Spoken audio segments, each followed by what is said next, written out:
Hi friends welcome to टीमास blog and kitchen channel. आशा करी তোমরা সবাই ভালো আছো। হ্যাঁ আমিও খুব ভালো আছি। তোমাদের সকলকে স্বাগত জানিয়ে আজকে আবারও একটা নতুন ভিডিও শুরু করলাম। আজকে কিন্তু আমি কোনো রকমের রেসিপির ভিডিও শেয়ার করছি না। তোমরা তো টাইটেল দেখে বুঝেই গেছো যে আজকে আমাদের একটা নতুন মেম্বার এসেছে। সেটা কি আশা করি সেটা তোমরা দেখেই নিয়েছো। তাও একবার তোমাদেরকে ব্লগের মাধ্যমে দেখাই। সব কিছুই যখন তোমাদের সাথে শেয়ার করি তাহলে এটাই বা কেন করব না। আর সব থেকে বড় কথা এটা কিন্তু আমাদের সকলের একটা শখের জিনিস, বিশেষ করে আমার শাশুড়ি মার। এই দেখো দেখতে দেখতে আমাদের সকলের শখের জিনিসের কিন্তু গৃহপ্রবেশ হয়েই গেল। আর আমি প্রথমেই তো বললাম আমাদের একটা নতুন মেম্বার এসেছে। এটা আমাদের কাছে এখন নতুন একটা মেম্বারের থেকে কম না। হ্যাঁ ফ্রেন্ডস, তোমরা এতক্ষণে ঠিক ধরে নিয়েছো। এটা হলো গোদরেজের ডবল ডোরের ফ্রিজ। এই ফ্রিজটা কিন্তু ভীষণই বড়, মানে আমাদের সকলের থেকেও ফ্রিজটা ভীষণই লম্বা।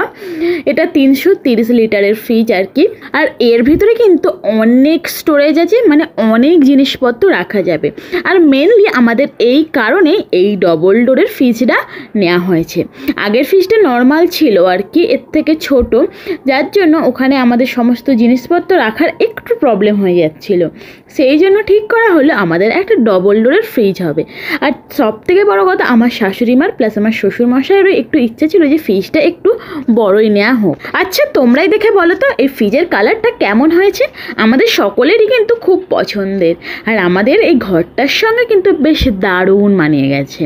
আর এই জায়গাতেই কিন্তু আমাদের আগের ফ্রিজটা বসানো হয়েছিল, তাই ওই ফ্রিজটাকে অন্য জায়গায় সরিয়ে এখানে রাখা হলো। ফ্রিজটা বাড়িতে আসার ঠিক একদিন পরেই কিন্তু এই ভদ্রলোক এসে এর ইনস্টলমেন্ট করে যান, তারপরে সমস্ত কিছু দেখিয়ে যান এর সিস্টেমগুলো। চলো এবার আমি দেখাই আমাদের ফ্রিজটার ফাইনাল লুক। এই হচ্ছে আমাদের ফ্রিজ। কেমন দেখতে লাগছে অবশ্যই কিন্তু কমেন্টের মাধ্যমে জানিও।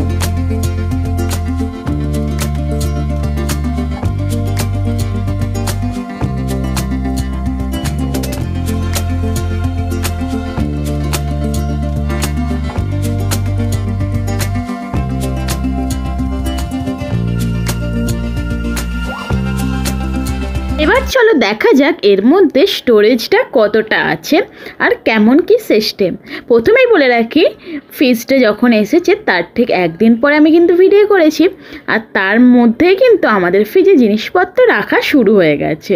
তো জিনিসপত্রগুলোকে একটু অ্যাভয়েড করেছি। প্রথমেই শুরু করলাম ডিপ ফ্রিজ দিয়ে। আর ডিপ ফ্রিজে এই বরফ রাখার ট্রেটা আছে, তবে বরফ রেখেছি এই নতুন ব্যবহারের জন্য। কিন্তু আমরা অতটা বরফ ব্যবহার করি না, মানে গরমকালেও করি না, খুব কম ব্যবহার করি, ঠান্ডা লেগে যাওয়ার ভয়। তবে ডিপ ফ্রিজের স্টোরেজটা কিন্তু বেশ অনেকটাই আছে। আর এখানে টেম্পারেচারের সিস্টেমগুলো আছে। ওপরে ডিপ ফ্রিজ আর নর্মাল নিচের ফ্রিজটার আর কি টেম্পারেচার আলাদা আলাদা করা যায়, আবার চাইলে সেম টেম্পারেচারেরও রাখা যায়। ডিপ ফ্রিজের স্টোরেজটা দেখতেই পেলে বেশ ভালোই। আর এইটাই দেখো, এইটাও কিন্তু অনেকটা স্টোরেজ। এখানে অলরেডি ওপরে একদম উপরের র্যাকে আচার টাচার সমস্ত কিছু অলরেডি রাখা হয়ে গেছে, আর বাদবাকি সমস্ত কিছু ফাঁকা আছে সাইডের পাল্লা বাদে। এখানে একদম ডিম ভর্তি হয়ে গেছে। আর বাদবাকি এই ছোট ছোট র্যাকগুলো তো অনেক কাজেরই হয়। আগের ফ্রিজটা যখন ছিল তখন আমরা বলছিলাম ফ্রিজে আর কিছু রাখার জায়গা নেই, আর কিছু রাখার জায়গা নেই। এবার আমাদেরকে বাপি বলছে নাও এবার কত কি রাখবে রাখো।